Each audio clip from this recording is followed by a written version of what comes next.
do not buy any more Pink Panda until you watch this video. All right?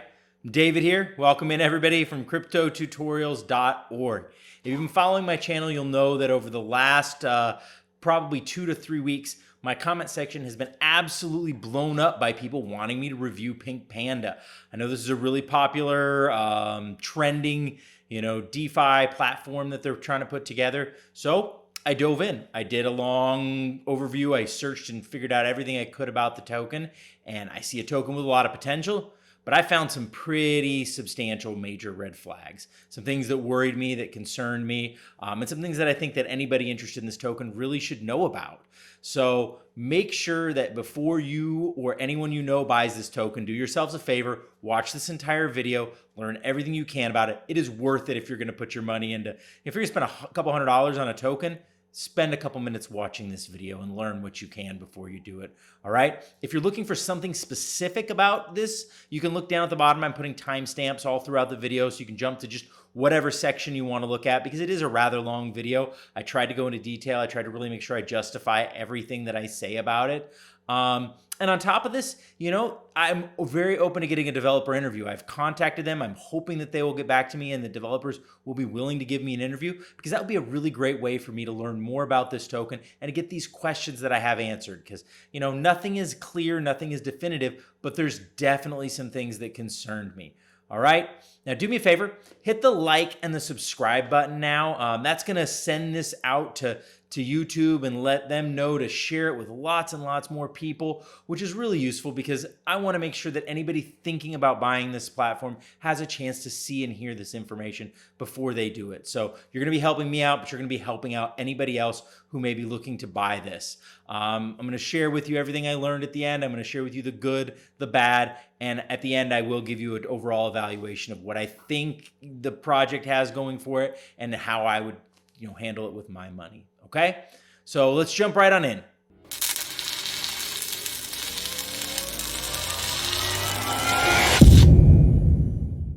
Warning, I am not a financial advisor and this is not investment advice. Seek a professional.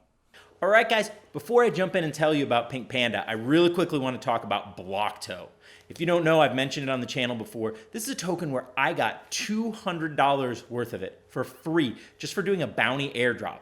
Even cooler, everybody who did the bounty airdrop got invited into an early round of purchasing before it goes public, before it's on any of the exchanges, a chance to buy in on and pick up more of the token.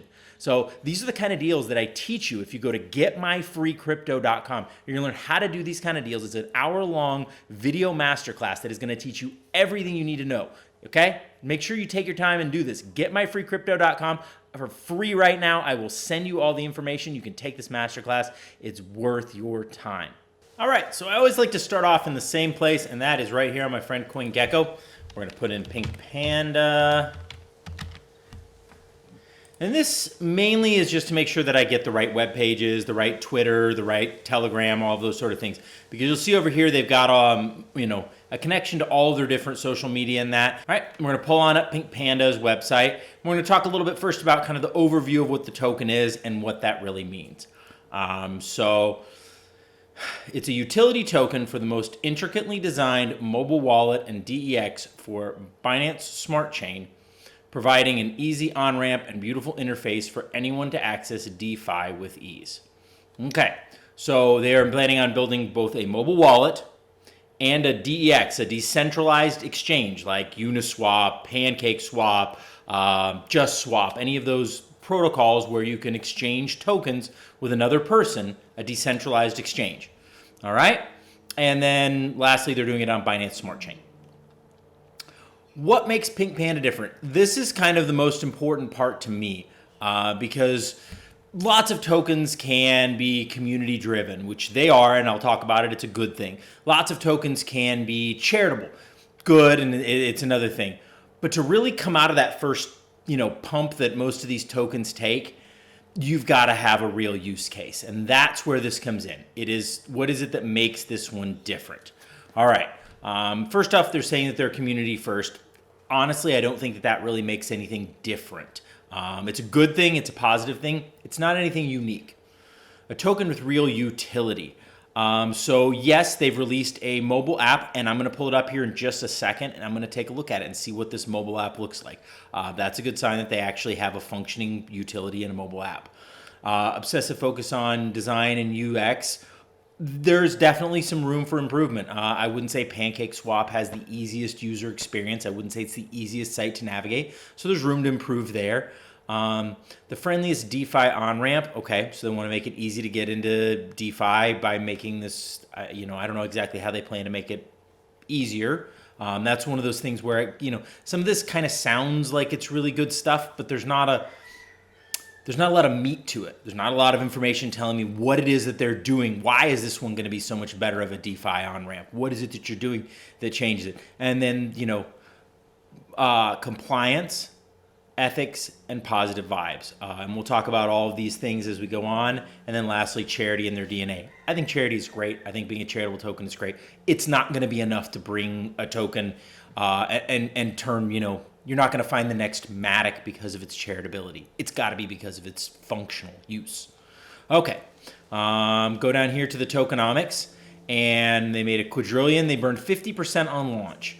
I would love to ask the developers why. The only tokens that I know of that burn 50% on launch are mostly scam tokens. I'm not saying that this is a scam token by any means, but basically the reason people burn 50% on launch is because they want to make the wallets appear smaller.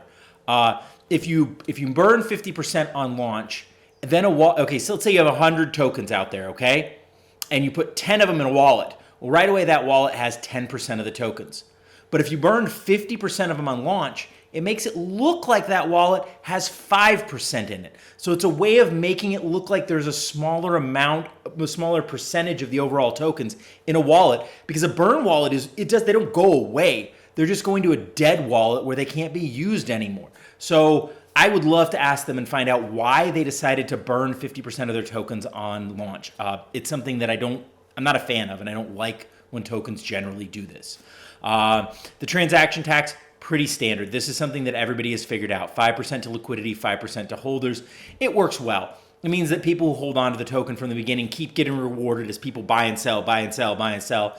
And then the 5% liquidity almost is essential, because otherwise these DeFi exchanges, when they start getting a good volume of people that are buying and selling this token, they won't have the liquidity to handle those transactions. As they start to grow, liquidity becomes a nightmare to them. So this helps solve that problem. Go on down here and what we're building. So this is about the hard facts of what they're trying to make. A non-custodial, decentralized exchange with a fully on-chain order book. I want to know more about this.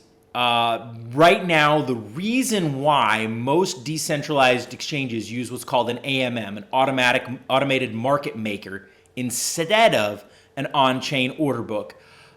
Order books were the old way of doing it before decentralized exchanges. Decentralized exchanges stopped using it because, number one, you have a real problem with liquidity and with people matching you transaction timing-wise. And number two, most of these systems aren't fast enough to handle the volume of data that's got to be looked at when you're running an on-chain order book.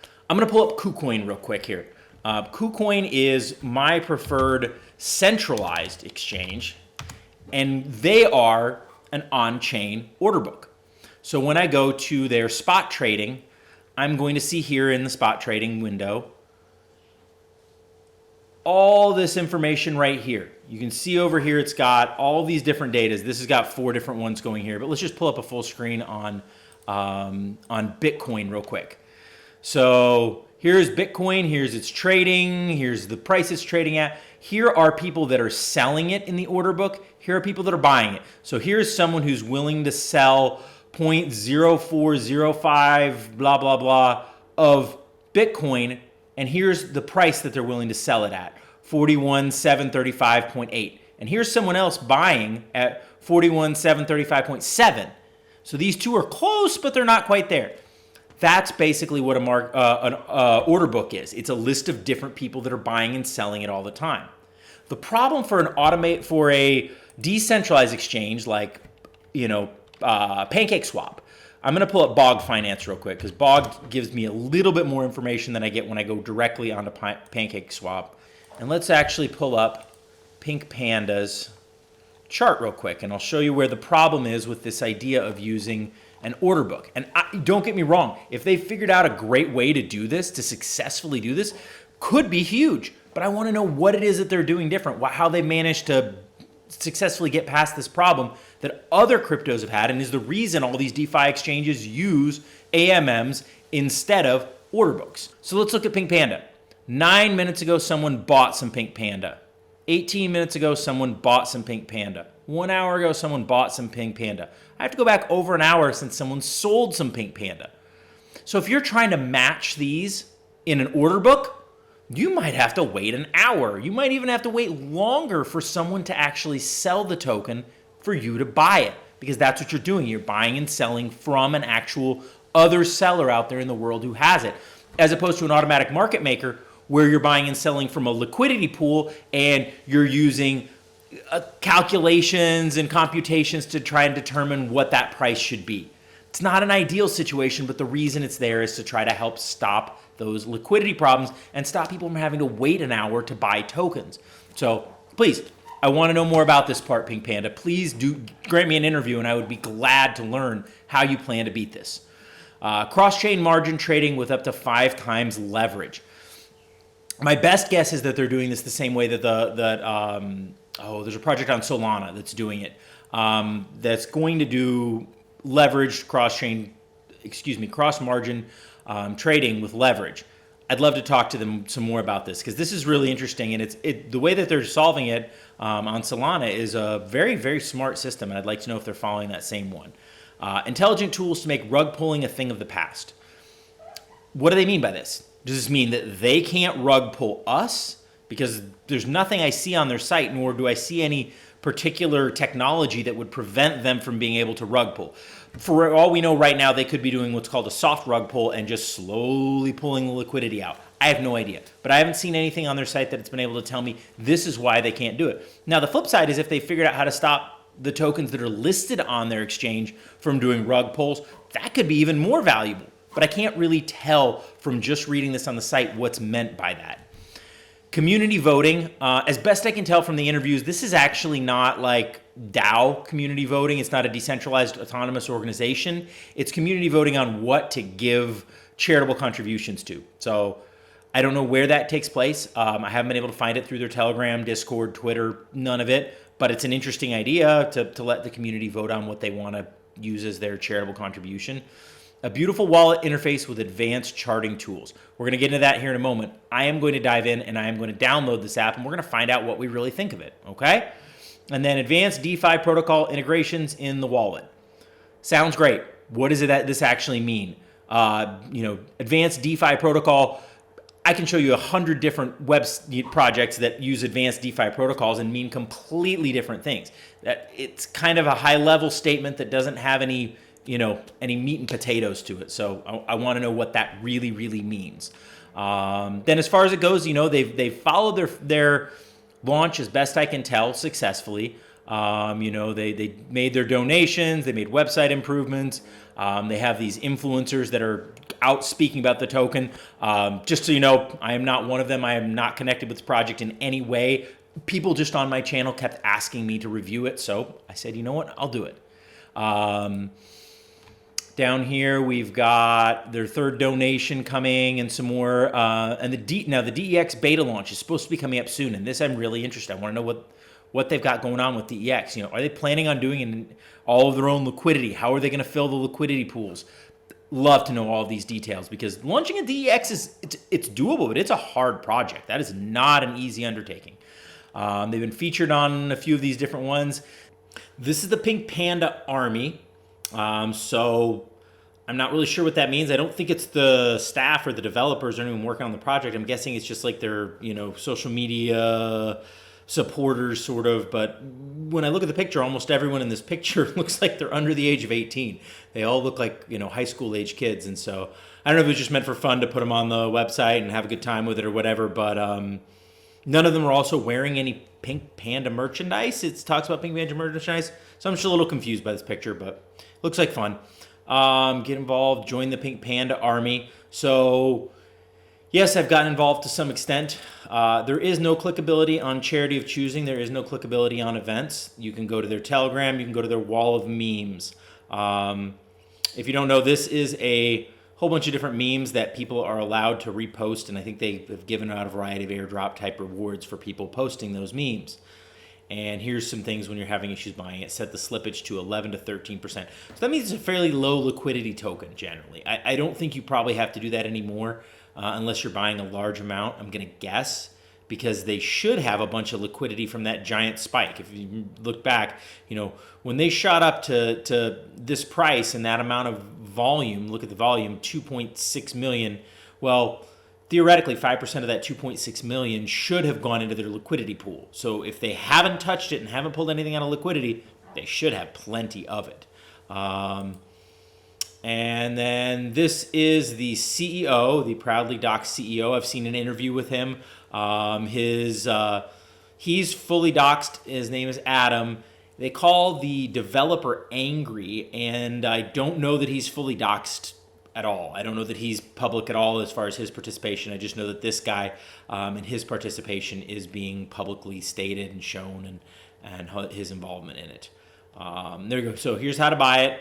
The Boggs Finance method, which is to use this. This is a website integration from a company called Bogg Finance. I've done a video on them. They're fantastic. They got a really cool exchange setup. And then PancakeSwap, going straight to PancakeSwap and just doing it, whether it's in a Trust Wallet or a MetaMask or whatever, pretty easy.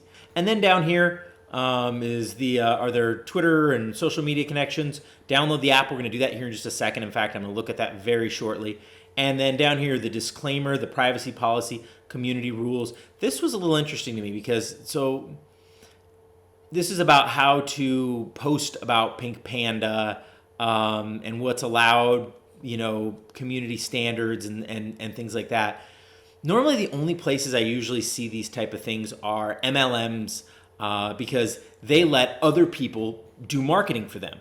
Generally, most major projects want to handle their own marketing. They're the only ones who do it. They're the only ones who cover it. Coca-Cola. Coca-Cola doesn't let anybody decide on a marketing thing other than Coca-Cola. Anybody big. Target's not going to let anybody other than the Target people pick it. So unless you're sharing your business in the way that like an MLM does, you generally don't have to put this. So I'm a little curious why they were giving so much marketing sort of leeway to these social media people. And I'll bring up in a minute something that I crossed paths with one of them that's a little concerning to me.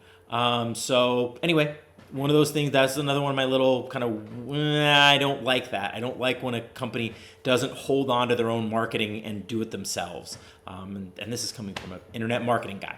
Anyway, community rules, compliance, brand guidelines. That's a little more of it. So this is just okay, here you go. Do's and don'ts, colors and logos, typography. That's just people sharing it. Okay. All right. So let's go take a quick look in the App Store and the Google Play Store. The App Store over here, this is the Pink Panda DeFi app. You can see it's got 88 ratings of a 4.9. Here's some screenshots of it and some review.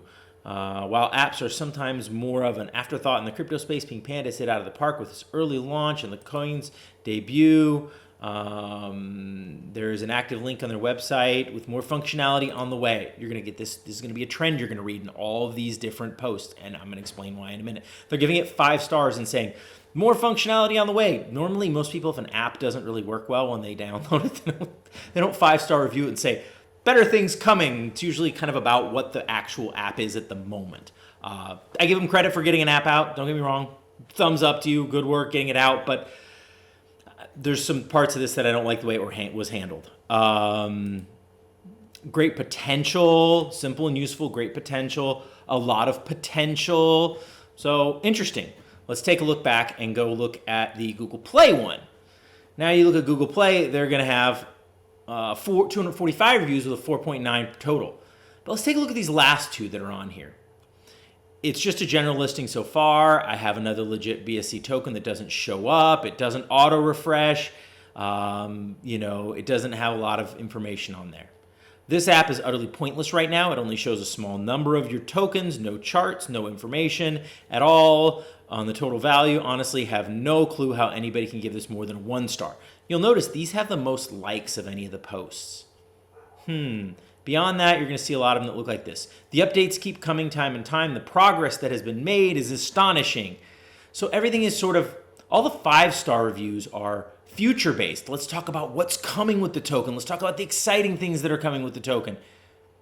Why in the world is that? That's really unusual. Let's go over here to Twitter. All right, so here we are over on Twitter, okay? And I'm going to scroll down. This is the Twitter feed for Pink Panda. I'm going to scroll down to one of the contests they ran not too long ago. There you go. Our huge app update just went live. You can track all this. Here's this contest being sponsored by Crypto Brie. And here it is. $200 giveaway in 24 hours on July 27th. Crypto Brie. Here's what you got to do. You got to download it. You got to rate it 5-star and put a positive review in the Play Store with your Twitter handle. That's not acceptable. According to the terms of use from Google, you can't reward people for giving a 5-star review. You can try to promote them to get a review, but what they give as a review needs to be genuine and honest in their feelings about the app. So the reason that this one has so many positive reviews is because people wanted to win the money in Pink Panda. It's one of those things that I'm not going to go to Google and I'm not going to tell them I wish this project the best of luck in the world, but it's a bad omen. Your compliance is one of your core things that you said. This is far from compliant. This is manipulative. This makes it look like you have a better app than you do. I get it. I get the reasons to do it, but it's risky. If Google finds out about it, they're going to boot this app off right away. How's that going to work for your token that you invested in? So when I invest in a company, I want to make sure that they're doing things all on the up and up and all the right way. And anytime I see something like this that's off, I don't like it. It's a bad omen to me. So I don't like the fact that this Crypto Brie is giving away Pink Panda tokens in exchange for 5-star reviews. Hey, and since we're talking about the app, we might as well take a look at it. So here I have downloaded the app onto my Android phone, and I'm going to pull it up. And there it is, loading it up. Okay, so the first thing I have to do is enter a BSC wallet address. So I have a particular BSC wallet I wanted to use, and I went ahead and pulled it up and entered the long string of different information for it. And then it asked me for my name. So I put my name in. I just put it as D to make it simple. And this is what loaded. And that was it. So probably I put in something wrong in my BSC wallet, but there was nothing clickable. There was nothing doable. No matter where I looked on it, I couldn't figure out any way to enter any information, change any information. I was just completely stuck. This is all it said, and it would not say anything else. It wouldn't let me do anything else, wouldn't let me interact in any other way. This is the entirety of the app if you don't enter it correctly.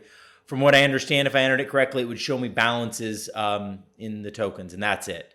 So functionality that exists inside of a Trust wallet, inside of a MetaMask, is already there and built into wallets that have much more going on. But that's the entirety of the app right now. Okay, so the app really didn't work too well for me. Had I been able to get the wallet address in, maybe it would have worked better. This is basically what it's supposed to look like, what's shown here on the website. And you can see that it just kind of gives you a pretty basic graph of information that you can pull up anywhere. To be perfectly honest, putting an app together like that doesn't take a lot of time. I could probably get an app developer to put something like that together for me in a day. Yes, it's great that they have a release. I don't like how they released it, and I don't like the fact that their app really doesn't have a lot of functionality to it. So, overall, there is one other thing I noticed here, which is that they were audited. And they were audited by this company called Desert Finance. And if you look at Desert Finance, pretty much mostly the meme tokens. Happy Coin was audited by Desert Finance. Baby Dogecoin was audited by Desert Finance. Nothing serious in the DeFi. Nothing where you're going to invest LP tokens and you're going to have liquidity locked up. There's a handful of other auditing companies that are a little more serious that usually come around when we do that. And maybe that's what they're going to do when they get their DEX open. If they actually do open a DEX, maybe they're going to go to a different auditor to have them look over the contracts. I hope so. Because this one, if you read it, if you actually take the time and look at some of the things like spell check, that doesn't put that much confidence in me. It gives you a little bit of information about the contract and checks for some common vulnerabilities in it. But that's really the only scanning of the code that it does. Other than that, it's checking the social media platforms. Here's the list of the top token holders. 50% burn, doesn't do anything to show me what's really going on, where these tokens are, how they're being held, where the team's from. It talks about the owner who is public about it, but that's really about it. So this particular paperwork is not worth a whole lot. It doesn't prove to me a whole lot about the validity of the project and how well they're handling it. Anyway, that is the end of my review of Pink Panda. I know I probably upset some people. I probably shared some information that people don't want to hear. Nobody likes to hear that, that there's some problems with a token, with a place that they've invested money.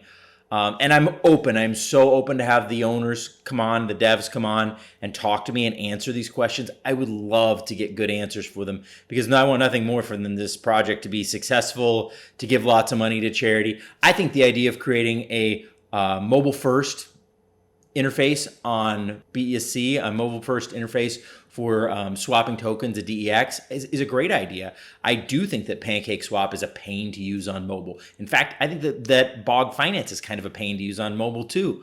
But I'm not entirely sure that I believe this project is the one that's going to accomplish that goal. So at the end of the day, I would not feel safe putting my money into this project, not until they could answer some of these questions better, or until they released a functional DEX and got some things moving along. If I was you, my recommendation would be not to do that. Now, once again, I am not a financial advisor, so this is not financial advice, but that's my personal take, is I would not put money into this project right now. All right? Do me a favor.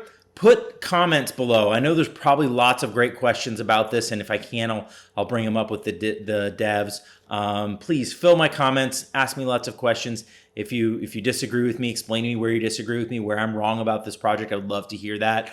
Otherwise, thank you so much for sticking around. I hope you learned something, and I wish you the best of luck with your projects in the future. Much aloha.